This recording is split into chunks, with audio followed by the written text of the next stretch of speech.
কলেজগুলির মধ্যে Hiralal Majumdar Memorial college for women ইতিমধ্যে সাফল্যের চূড়ায় পৌঁছেছে। আমরা জানি রাখি যে ন্যাকে তৃতীয় মূল্যায়নে A+ গ্রেড পেয়ে রাজ্যে কিন্তু রীতিমতো সাড়া ফেলে দিয়েছে এই কলেজটি।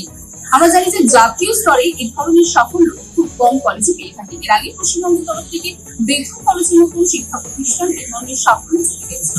সেই জায়গায় দাঁড়িয়ে আজকে দিনে এই মহিলা কলেজের সাফল্য এই কলেজের অধ্যাপক থেকে শুরু করে ছাত্ররা কিভাবে দেখছে বা তাদের কেমন লাগছে এবং তাদের কাছ থেকে জেনে মানে পশ্চিমবঙ্গের মধ্যে মহিলা কলেজ হিসেবে ইতিমধ্যে A+ মূল্যায়ন পেয়েছে ন্যাকে এই কলেজ, মহিলা কলেজ যেটি আমরা জানি যে হীরালাল কলেজে।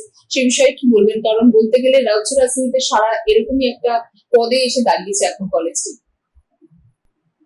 যে অত্যন্ত গর্বের বিষয় আমাদের কাছে। আমি একটি কথা বলবো যে আমার টিচার এবং নন টিচিং স্টাফ এবং ছাত্রীরা সম্মিলিতভাবে এই কৃতিত্বের দাবিদার। আমার কলেজে যেটা সব থেকে ইতিবাচক দিক সেটা হচ্ছে প্রত্যেকটি টিচার, প্রত্যেক স্টাফ এবং প্রত্যেক স্টুডেন্ট কলেজকে তার দ্বিতীয় বাসস্থান বলে মনে করে। তারা কলেজের জন্য নিবেদিত। আমার 27টি বিভাগ আছে, 18টিতে অনার্স এবং 9টি শুধুমাত্র মাল্টিডিসিপ্লিনারি প্রোগ্রাম হিসেবে পড়ানো হয়। কিন্তু প্রত্যেকটি সাবজেক্টের টিচাররা অনার্স এবং জেনারেলি স্টুডেন্টদের অত্যন্ত যত্নের সঙ্গে নিজের সন্তান সম তারা কিন্তু পঠন পাঠন হয়। এবং আমাদের রেগুলার রেমিডিয়াল ক্লাসেস হয়, আমাদের অ্যাডভান্স লার্নারদের ক্লাসেস হয়। টিচাররা নিজেরা দায়িত্ব নিয়ে তাদের লাইব্রেরিতে নিয়ে যান, তাদের বিভিন্ন রকমের এক্সপেরিয়েন্সিয়াল লার্নিং অর্থাৎ বিভিন্ন জায়গায় নিয়ে গিয়ে তাদের শেখানোর চেষ্টা করেন। এই যে আত্মিক যোগাযোগ এবং টিচারদের যে মেন্টর হিসেবে ভূমিকা, তার জন্য কিন্তু কলেজের রেজাল্ট অত্যন্ত ভালো। আমাদের বিগত 5 বছরের রেজাল্ট 90% বেশি পাস পার্সেন্টেজ। আমাদের 22-23 লাস্ট রেজাল্ট সেটা 99.74% পাস পার্সেন্টেজ। বর্তমানে এখনো একটা অ্যাপ্রক্সিমেট ক্যালকুলেশন, সেটাও কিন্তু প্রায় 90%-এর উপর আমাদের কৃতকার্য ছাত্রীর সংখ্যা। তো এই সবটা মিলিয়ে আমি যাদের কৃতিত্ব দিতে চাইবো সেটা কিন্তু আমার টিচার এবং স্টাফ। আমাদের কোনো ক্লাস ফাঁকা যায় না। কোনো টিচার কোনো কারণে না আসতে পারলে সাধারণভাবে অন্য টিচার সেটা নিয়ে নেন। আমাদের রেগুলার ক্লাস এবং টিচাররা একাডেমিক মনিটর মেনটেন করেন। আমাদের 4 লেয়ারে একাডেমিক অডিট হয়, সেটা কিন্তু শুধু ন্যাকের জন্য নয়, এটা এই কলেজের দীর্ঘকালীন একটা প্র্যাকটিস যে কোন টিচার কি ক্লাস নিলেন, তাদের ছাত্রীদের কি উপকার হলো, সেটা রেগুলার একটা মনিটরিং এর মধ্যে রয়েছে। আমাদের একদিকে যেমন এই পঠন পাঠনের উপর জোর দেওয়া হয়, অন্যদিকে কিন্তু গবেষণার উপর জোর দেওয়া হয়। আমাদের রিসার্চ ডেভেলপমেন্ট সেল আছে। রিসার্চ ডেভেলপমেন্ট সেল তার দুটো উইংয়ের মাধ্যমে, অর্থাৎ একটা ইনকিউবেশন সেন্টার এবং অন্যটি এন্টারপ্রেনিউরিয়াল ডেভেলপমেন্ট সেল, একদিকে যেমন ইনোভেটিভ প্র্যাকটিসের দিকে মনোযোগ দেন এবং আইআইসি ইনস্টিটিউশন ইনোভেশন কাউন্সিল যেটা আমাদের কলেজে রয়েছে, তার মাধ্যমে উচ্চ মানের গবেষণার উপর একটা জোর দেওয়া হয়। অন্যদিকে ছাত্রীদের বিভিন্ন উদ্ভাবনী যে সৃজনী ক্ষমতা, সেটাকে আরো বাড়িয়ে তোলার চেষ্টা করা হয়। আমরা খুব চেষ্টা করছি যে শুধুমাত্র চাকরির মধ্যে সীমাবদ্ধ না থেকে ছাত্রীদের উদ্যোগপতি করে গড়ে তোলা এবং সেলফ হেল্প গ্রুপ তৈরি করে যদি তাদের স্বনির্ভর করে গড়ে তোলা যায়। এম্পাওয়ারমেন্ট আমরা যেভাবে দেখি সেটাকে ক্ষমতায়ন বলবো না, সেটা হচ্ছে সশক্তিকরণ। এই সশক্তিকরণ শব্দটির অর্থ হলো নিজেকে শক্তিশালী করা।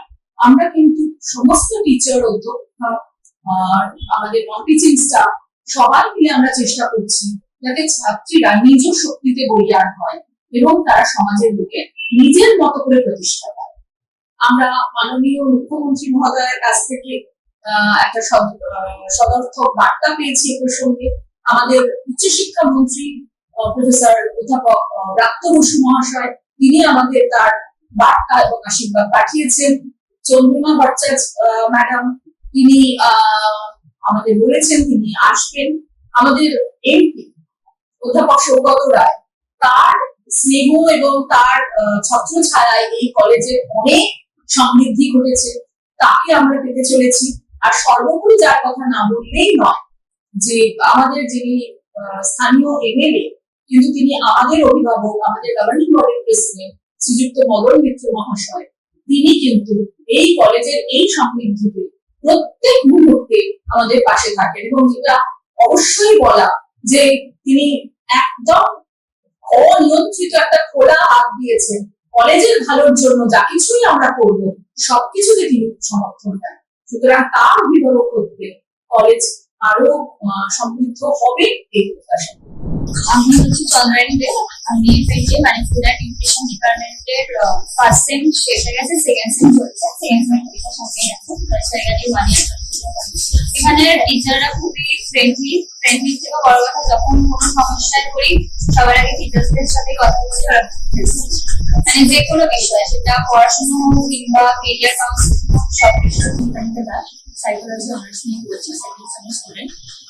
আমরা যেরকম ছোটবেলা থেকে বলে এসেছি যে আমাদের প্রথমবারই হচ্ছে আমাদের যেটা নিজের ফ্যামিলি, এবং সেকেন্ড হচ্ছে স্কুলের বাইরে যখন আমরা কলেজে পড়তে আসছি তখন একটা আমাদের মাথায় থাকে যে এটা আমাদের পরিবার হিসেবে নিতে পারবো কিনা। কিন্তু এই কলেজে এসে আমার একবারে এই ডাউটটা হয়নি, শুধুমাত্র টিচারদের জন্য না, যেরকম আমাদের টিচার প্রফেসররা যেরকম হেল্পফুল করে, সেরকম নন টিচিং স্টাফরা, ইনফ্যাক্ট ফ্রেন্ডসরা প্রত্যেকে প্রচন্ড পরিমাণে হেল্পফুল। এখানে এসে একবার মনে হবে যে কোথায় এসেছি, কোনো কিছু সমস্যা হলে খুব সহজে ওদের কাছে সলভ করা যায়। ইনফ্যাক্ট আমাদের যখন কোনো ক্লাস শেষ হয়ে যায় তারপরে ও যেরকম বললো যে ডাউট শেয়ারিং ক্লাস, আমাদের রেমিডিয়াল ক্লাস দেওয়া হয়। ম্যাডামদের যখনই আমরা প্রবলেম ফেস করি, যে কোনো টাইমে যদি আমরা হোয়াটসঅ্যাপে কল করি, ওনারা সবসময় আমাদের রিপ্লাই করেন। এবং আমাদের পড়াশোনার পাশাপাশি যে extra curricular activities and sports, career counselling, আমরা কিভাবে পড়ছি, যে পড়ার পরে আমরা কি করতে পারি কি না করতে পারি, সেই সব কিন্তু খুব ভালো করে গাইড করে। তো আমার কোনো অসুবিধা হয়নি এখনো পর্যন্ত এই কলেজে, খুব হেল্পফুল। আমি মোটামুটি ছাত্রছাত্রী, জিওগ্রাফি ডিপার্টমেন্টের সেকেন্ড সেমের স্টুডেন্ট। আর আমাদের কলেজে সত্যি বলতে পড়ে আমার মানে মাস পড়েছি, আমার যথেষ্ট ভালোই লেগেছে, কারণ আমাদের টিচাররা যথেষ্ট হেল্পফুল এবং অনেক টিচিং স্টাফ যারা আছেন ওনারাও অনেক ভালো হেল্প করে, স্পেশালি মার্কশিটের সমস্যা বা যে কোনো সমস্যা আমাদের হেল্প করে। তারপর আমাদের কলেজে বিভিন্ন রকম কোর্স করানো হয়। যখন হলো ক্লাস হয়তো সিলেবাস শেষ হয়ে গেল, তারপরে আমাদের ডাউট ক্লিয়ারের জন্য এক্সট্রা ক্লাস দেওয়া হয়। আর তাছাড়া কেরিয়ার কাউন্সিলিং যেটা, সেটা আমাদের কলেজে যথেষ্ট ভাবে করানো হয়, যার ফলে এখানকার স্টুডেন্ট যারা ওরা প্রচন্ড ভাবে অনেক ধরনের উপকৃত হয়। কারণ সবারই একটা এসে থাকে যে কি করবে না করবে, এখানে স্যার ম্যামদের সাহায্যে সেটা অনেকটাই সমাধান হয়। আর ওভারঅল আমার তো যথেষ্টই ভালো লাগছে, কারণ টিচার থেকে শুরু করে স্টুডেন্ট, মানে আমার যারা ডিপার্টমেন্টের বাইরেও সবাই, তাদের নন টিচিং স্টাফ যারা, তারা প্রত্যেকে যথেষ্ট হেল্পফুল। আমি বিভাগীয় প্রধান বাণিজ্য বিভাগ এবং জাতীয় সেবা প্রকল্পের প্রোগ্রাম কোঅর্ডিনেটর, এবং আরো অনেক কিছু বিষয়ের সঙ্গে ন্যাশনাল এডুকেশন পলিসি 2020 তার ইমপ্লিমেন্টেশন কমিটির মেম্বার এবং সেন্ট্রালাইজড অ্যাডমিশন নর্থ 24 পরগনার নোডাল অফিসার। এছাড়াও আমি দুটো উইংয়ের ডিরেক্টর, আরো অনেকগুলো দায়িত্বে আছি। এখন আপনি যেটা জিজ্ঞেস করলেন কথার সঙ্গে, সেটা হচ্ছে Hiralal Majumdar Memorial college for women. আমাদের বিশ্ববিদ্যালয়ের টোটাল 47টি অ্যাফিলিয়েট কলেজগুলোর মধ্যে একটি অত্যন্ত কৃতি কলেজ। এই কলেজটিকে আমরা যখন বিশ্ববিদ্যালয়ে জয়েন করি 2009 সালে, যখন কলকাতা বিশ্ববিদ্যালয় থেকে কলেজগুলি বাইফার্কেটেড হয়ে আছে part of statutory norms, Paschimbanga রাষ্ট্রীয় বিশ্ববিদ্যালয় আসে, তখন দেখেছিলাম খুব ছোট একটা কলেজ, খুব বেশি দিন হয়নি। সন্তু দাস বাবু ছিলেন তখন প্রিন্সিপাল। তারপর কয়েকজন টিচার ইনচার্জ চেঞ্জ হওয়ার পর এখন যিনি অধ্যক্ষ ডক্টর সুমন ঘোষ, তিনি অত্যন্ত কৃতিত্বের সঙ্গে এই ছোট কলেজটিকে একটি নামী মহিলা কলেজের সংস্করণ নিয়েছেন। এবং এই কলেজের বিশেষ কয়েকটা বৈশিষ্ট্য হচ্ছে, যে কারণে আপনি জিজ্ঞেস করলেন যেখানে নাকি আজকে সেটা তো অধ্যক্ষা তার বয়ানে তার মতো করে বলবেন। আমরা যেটুকু বিশ্ববিদ্যালয়ের দৃষ্টিভঙ্গি থেকে দেখছি, এখানে বিশেষ কয়েকটা বিষয়, যেমন প্রতিটি ছাত্রীকে কিন্তু 1:1 ক্যাটার করা হয়, এবং শুধুমাত্র টিচার হিসেবে নয়, যেটা আপনারা বলেন বা এনইপির ভাষায় বলা হয় মেন্টর, প্রতিটি ছাত্রের বিষয়ে কিন্তু, বা ন্যাকের ভাষায় যেটাকে মেন্টর বলা হয়, মেন্টর হিসেবে টিচাররা দেখেন। অন্তত আমার অভিজ্ঞতায় আমি জানি যে ক্লাসগুলো কোনোভাবেই অফ যায় না, কারণ এখানে ওই আইটি বেসড মনিটরিং সিস্টেম আছে, যারা ম্যাপিং করে প্রত্যেকটা টিচার ক্লাস করছেন না, ক্লাস এবং অ্যাসাইনমেন্ট গুলো করছেন না।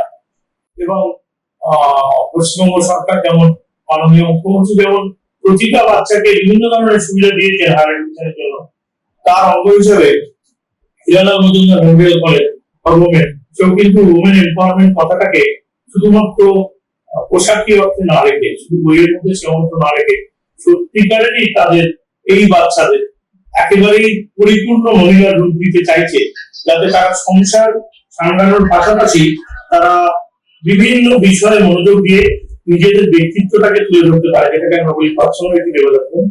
এবং তার মাধ্যমে কলেজ কিন্তু অটোমেটিক্যালি তার যে স্বীকৃতি প্রাপ্য ছিল ন্যাকের কাছ থেকে সেটা পেয়েছে। ভবিষ্যতে আমরা চাইবো যে, যদিও এটা আমার বিশ্ববিদ্যালয়ের নীতির পরিপন্থী, এটা কতটা আমি যুক্তিসঙ্গত কথা বলছি তা আমি বুঝতে পারছি না, কিন্তু শিক্ষক বা অধ্যাপক হিসেবে চাইবো যে অটোনমির জন্য কলেজে পোস্ট গ্রাজুয়েট কলেজ এবং অটোনমাস কলেজ, এই দুটো কলেজের উপর খুব জোর দিচ্ছে। এবং এই ইউনিটিতে তাদের রিসার্চ সেন্টার করা, তাদের জন্য নতুন ধরনের চিন্তা ভাবনা করা এবং পোস্ট গ্রাজুয়েট কলেজকে রিসার্চ সেন্টার করে দেওয়া, যেটা এখন আন্ডার গ্রাজুয়েট কলেজগুলো করতে পারছে না, সেই দিকেও কলেজ নিশ্চয়ই চিন্তা ভাবনা করবে বলে আশা রাখি। সত্যি আমরা খুশি এই কলেজের অবদান। ধন্যবাদ।